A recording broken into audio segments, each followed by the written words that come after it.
በኢራንና በአሜሪካ ባለስልጣናት መካከል በጄኔቫ ሲካሄድ የነበረው ሌላኛው ዙር ቀጥተኛ ያልሆነ ድርድር ተጠናቋል።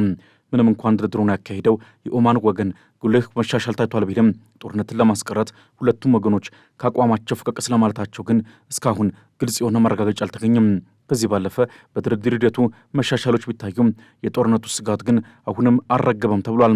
የኢራኑ የውጭ ጉዳይ ሚኒስትር አባስ አራቺ ከድርድሩ መጠናቀቅ በኋላ በሰጡት ጋዜጣዊ መግለጫ ሂደቱ ጥሩ እንደነበርና በሚቀጥለው ሳምንት በቬና ተጨማሪ ቴክኒካዊ ውይይቶች እንደሚካሄዱ አስታውቀዋል። አራቺ እነዚህ እስካሁን ካደረግናቸው ድርድሮች ሁሉ እጅግ ቁም ነገር የታየባቸውና ረጅም ሰዓት የወሰዱ ነበሩ ሲሉም ገልጸዋል። የኦማኑ የውጭ ጉዳይ ሚኒስትር በድር ቢን ሐማድ አልቡሳይዲ በበኩላቸው የሁለቱም ሀገራት ዲፕሎማቶች ወደ ቬና ድርድር ከመመለሳቸው በፊት ከየሀገራቸው መንግስታት ጋር ምክክር እንደሚያደርጉም ተናግረዋል። ስለ ውይይቱ ዝርዝር መረጃዎችን ባይወጡም አራቺ ከአሜሪካ ልዩ መልእክተኛ ስቲቭ ዊትኮፍ ጋር ለአጭር ጊዜ መገናኘታቸውን የኢራኑ ታስኒም የዜና ወኪል ዘግቧል። በኢራን በኩል የቀረበው የጽሑፍ የውሳኔ ሀሳብ ረቡዕ ምሽት ለኦማኑ መልእክተኛ የተሰጠ ሲሆን ሐሙስ ዕለት ደግሞ ስቲቭ ዊትኮፍና የፕሬዚዳንት ትራምፕ አማች ያሬድ ኩሽነር የሚመሩት የአሜሪካ ልዑክ በሀሳቡ ላይ መክሯል። የአሜሪካው ፕሬዚዳንት ዶናልድ ትራምፕም ኢራን በ10 ቀናት ውስጥ ወደ ድርድር የማትመጣ ከሆነ ወታደራዊ እርምጃ እንዲወስዱ ማስጠንቀቃቸው አይዘነጋም። በጄኔቫ በተካሄደው ድርድር ላይ የዓለም አቀፉ የኒውክሌር ኃይል ኤጀንሲ ዋና ዳይሬክተር ራፋኤል ግሮሲም ተሳትፏል። ኤጀንሲው ከመጋቢት 6 ቀን ጀምሮ የቦርድ ስብሰባ የሚያካሄድ ሲሆን ይህም ትራምፕ ባሳለፍነው ሳምንት ለኢራን ከሰጡት የ10ና የ15 ቀናት ጊዜ ገደብ ጋር የሚገጣጠም ነው። ምዕራባውያን ሚዲያዎች እንደሚጠቁሙት ከሆነ የጄኔቫው ድርድር ውጤት አጥጋቢ ካልሆነ ኤጀንሲው በኢራን ላይ ጠንካራ ውሳኔ ሊያስተላልፍ ይችላል። ዋሽንግተንና እስራኤል ኢራን በገዛ ምድሯ ላይ ዩራኒየም እንድታበለጽግ እንደማይፈቅዱ በድጋሚ ያስምረውበታል። አሜሪካ በድርድር ውስጥ የኢራን ባለስቲክ ሚሳይል ፕሮግራም እንዲካተት ብትወተውትም ቴህራን ግን የመከላከያ አቅሜ ለድርድር አይቀርብም በሚለው አቋሟ ጸንታ ቀጥላለች። የኢራኑ ፕሬዚደንት መሱድ ፔዜሽኪያንም ትራምፕ ኢራንን የሽብር ዋነኛ ስፖንሰር ሲሉ የገለጹትን ተቃውሟል። ፕሬዚዳንቱ እንደተናገሩት ኢራን ራሷ የሽብር ሰለባ ሆና በርካታ ባለሥልጣናቷና የኒውክሌር ሳይንቲስቶቿ እንደተገደሉባት አስታውሰዋል። እውነታው በቅንነት ቢታይ ኢራን የሽብር ደጋፊ ሳይሆን የሽብር ዋነኛ ሰለባ መሆኗ ይረጋገጣል ሲሉም ፔዜሽኪያን አሳስበዋል። በሌላ በኩል የሀገሪቱ የበላይ መሪ አያቶላህ አሊ ካሜኒ በአሜሪካ ላይ ያላቸውን ጠንካራ ንግግር የቀጠሉ ሲሆን ይህም በሁለቱ ሀገራት መካከል ስምምነት ላይ የመድረስ ዕድሉን ጥርጣሬ ላይ ጥሎታል። ፕሬዚዳንት ዶናልድ ትራምፕ የአገዛዝ ለውጥ ለኢራን ትልቁ ስኬት ነው ማለታቸውን ተከትሎ ካሜኒ ትራምፕ የኢራንን መንግስት መጣል እንደማይችሉ በድፍረት ተናግረዋል። የውጭ ጉዳይ ሚኒስትሩ አባስ አራቺም ካሜኒ ቢገደሉ እንኳ የኢራን ሃይማኖታዊ ስርዓት ተተኪ የመሰየም ህጋዊ መንገድ ስላለው አገዛዙ እንደማይፈርስ ገልጸዋል። ፕሬዚዳንት ፔዜሽኪያንም ይህንኑ ሀሳብ በማጠናከር ሲናገሩ እኔንም ሆነ ማንኛውንም መሪ ሊያጠፉ ይችላሉ፣ ነገር ግን እኛን ቢመቱ ሀገሪቱን የሚመሩ እንደኛ ያሉ መቶዎች ይተካሉ ማለት የመንግስታቸውን አቋም አረጋግጠዋል። የኢራን መንግስት ይፋ የዜና ወኪል ኢርና እንደዘገበው ቴህራን ለዋሽንግተን ያቀረበችው የውሳኔ ሀሳብ አሸናፊ የሆኑ ድሎችን የያዘ በመሆኑ አሜሪካ ለድርድሩ ያላትን ቁርጠኝነት ለመመዘን ያስችላል ተብሏል። ምንም እንኳን የኢራን ባለሥልጣናት የሀሳባቸውን ዝርዝር በይፋ ባይገልጹም በሀገሪቱ የሚገኘው 60 በመቶ የነጠረ ዩራኒየም በከፊል ደረጃውን ዝቅ የማድረግና ዩራኒየሙን በሀገር ውስጥ የማቆየት ሂደትን ይጨምራል ተብሏል። ኢራን ይህ እርምጃ አሜሪካ በኢራን ነዳጅና ጋዝ ዘርፍ እንዲሁም በአውሮፕላን ግዢ ረገድ ከምታገኘው የኢኮኖሚ ዕድል ጋር እንዲጣመር ፍላጎት እንዳላትም ይታመናል። የኢራኑ ፕሬዚደንት መሱድ ፔዜሽኪያን ባለፉት 10 ዓመታት ውስጥ በተለይም ከ1979 እስላማዊ አብዮት ማግስት ጀምሮ በርካታ የአገሪቱ ባለሥልጣናትና የኒውክሌር ሳይንቲስቶች የስልታዊ ግድያ ሰለባ መሆናቸውን አስታውሷል።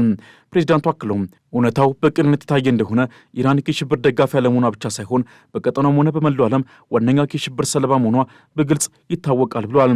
በአሜሪካና በኢራን መካከል በዚህ ወር የተካሄደው ቀጥተኛ ያልሆነ ድርድር ውጤት እያመጣ መሆኑ በሁለቱም ወገኖች ቢገለጽም በቴህራንና በመላ ሀገሪቱ የሚኖሩ ዜጎች ግን ሊመጣ የሚችለውን ጦርነት በመፍራት አስፈላጊ ቁሳቁሶችን እያከማቹ ይገኛሉ። ነዋሪዎች የታሸጉ ውሃዎችን፣ ብስኩቶችን፣ የታሸጉ ምግቦችንና ሌሎች መሠረታዊ ፍላጎቶችን በብዛት በመግዛት ላይ ናቸው።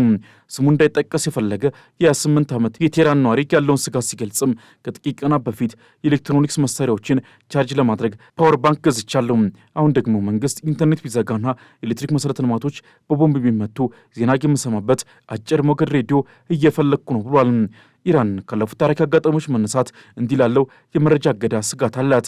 ባሳለፍነው ሰኔ ወርም ከእስራኤል ጋር በተደረገው የ12 ቀናት ጦርነት ወቅትም ኢንተርኔት ተቋርጦ የነበረ ሲሆን ባለፈው ጥር ወር ደግሞ በአገር አቀፍ ተቋም ወቅት 92 ሚሊዮን የሚጠጋ ህዝብ ለ20 ቀናት ያህል በጨለማና በመረጃ እገዳ ውስጥ እንዲቆይ መደረጉ ይታወሳል። የኢራን መንግስት በጦር በተቀሰቀሰው ተቃውሞ 32 ሰዎች ተገድሏል የሚለውን የትራምፕን ክስ ውድቅ አድርጓል። መንግስት የሟቾቹን ቁጥር ከ3000 እንደማይበልጥ የገለጸ ሲሆን ለውከቱም አሜሪካና እስራኤል የሚያስተዋጥቋቸውን አሸባሪዎች ተጠያቂ አድርጓል። በተጨማሪም የጸጥታ ኃይሎቹ ለግድያው ተጠያቂ ናቸው የሚሉትን የተባበሩት መንግስታትና የሰሜን ድርጅቶች ሪፖርቶችንም አጣጥሏል። የጦርነት ስጋቱ እየጨመረ በሄደበት በዚህ ወቅትም ሁሉም ኢራናውያን ግን ምግብ የማከማቸት አቅም የላቸውም። ለዚህም ዋነኛው ምክንያት ላለፉት 10 ዓመታት አገሪቱን የዘፈቃት የኢኮኖሚ ውድቀትና ማዕቀብ ነው።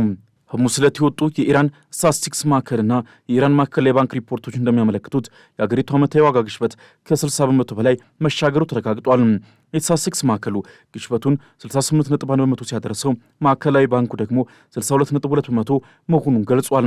በተለይም የምግብ ዋጋ ግሽበት በ105 በመቶ ንሯል።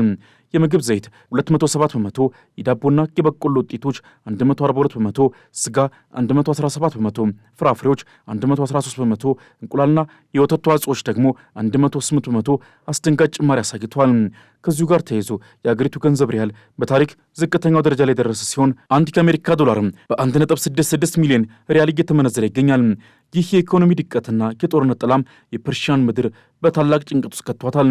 በሌላ በኩል ከአሜሪካው ፕሬዚዳንት ዶናልድ ትራምፕ ሁለተኛ የስልጣን ዘመናቸውን ካስጀመሩ በኋላ ለመጀመሪያ ጊዜ ባደረጉት የአገሪቱ ሁኔታ ወይም ስቴት ኦፍ ዘ ዩኒየን ንግግር ለኢራን አገዛዝ የመጨረሻው ማስጠንቀቂያ ሰጥቷል። ትራምፕ አርማዳ ብለው የጠሩትና በዩኤስኤስ አብርሃም ሊንከን የአውሮፕላን ተሸካሚ መርከብ የሚመራው ግዙፍ የጦር መርከቦች ስብስብ ዛሬ በፋርስ ባህረ ሰላጤ ላይ በጥላነት አርፏል። ፕሬዚዳንቱ ኢራን በ10 ቀናት ውስጥ የኒውክሌር ምኞቷ እንድትገታና ዜጎቿን መግደል እንድታቆም ጥብቅ መመሪያ ማስተላልፏል። ይህ የትራምፕ የብረት ክንድ ፖሊሲም አሜሪካ ከመቼውም ጊዜ በላይ ለለየለት ወታደራዊ እርምጃ መዘጋጀቷን የሚያሳይ ነው። ይህ ሁሉ የውስጥ ቀውስና ጥቃት ተከወነው ደግሞ የአሜሪካው ፕሬዚዳንት ዶናልድ ትራምፕ ባሳለፍነው ማክሰኞ ባደረጉት በዚሁ የአገሪቱ ሁኔታ ንግግር ላይ ለኢራን የሰጡትን እጅግ አስደንጋጭ ማስጠንቀቂያ ተከትሎ ነው። ትራምፕ ለ108 ደቂቃዎች በዘለቀውና ክብረ ወሰን በሰበረው በዚሁ ንግግራቸው ወቅትም ስለ ኢራን የተናገሩት ቃላት በቀጥታ በቴህራን መሪዎች ራስ ላይ ያነጣጠረ የሚሳኤል ናዳ ይመስል ነበር። ፕሬዚዳንቱም ኢራን የኒውክሌር መሳሪያ ባለቤት እንድትሆን በፍጹም አልፈቅድም ካሉ በኋላ የዓለም ቁጥር 1 የሽብር ስፖንሰር ሲሉ መጥራታቸውም ይታወሳል። ትራምፕ በንግግራቸው ወቅትም የኢራን አገዛዝ በሽተኛ ሲክ በማለት የዘለፉ ሲሆን አገዛዙ በገዛ ሕዝቡ ላይ የሚፈጽመው ግድያ እንዲያቆም የመጨረሻ ማስጠንቀቂያ ሰጥተዋል። ሄልፕ ኢዝ ኦን ኢትስ ዌይ፣ እርዳታ በመንገድ ላይ ነው የሚሉ ትራምፕ ቃልም ለኢራን ተቋሚዎች ትልቅ የሞራል ስንቅ ሲሆን ለአገዛዙ ግን የመቃብር ድንጋይ እንደማስቀመጥ ተቆጥሯል። ትራምፕ በንግግራቸው ወቅትም በአሜሪካና በኢራን መካከል ስላለው የኒውክሌር ድርድር ሂደትም ፍንጭ ሰጥተዋል። ፕሬዚዳንቱ እንደገለጹት አሜሪካ ለዲፕሎማሲ መፍትሄ በሯን ክፍት ብታደርግም ቴህራን ግን በ10 ቀናት ውስጥ ትርጉም ያለው ስምምነት ላይ ካልደረሰች ወታደራዊ እርምጃው የማይቀር መሆኑን አስምረውበታል። ይህ የትራምፕ የብረት ክንድ ዛሬ በፋርስ ባህረ ሰላጤ ላይ በሰፈረውና አርማዳ ተብሎ በሚጠራው ግዙፍ የጦር መርከቦች ስብስብ የታጀበ ነው። ዩኤስኤስ አብርሃም ሊንከን የአውሮፕላን ተሸካሚ መርከብና በርካታ የሚሳኤል አጥፊዎች ዛሬ በቴህራን ደጃፍ ላይ ቆመው ትዕዛዝ እየተጠባበቁ ነው።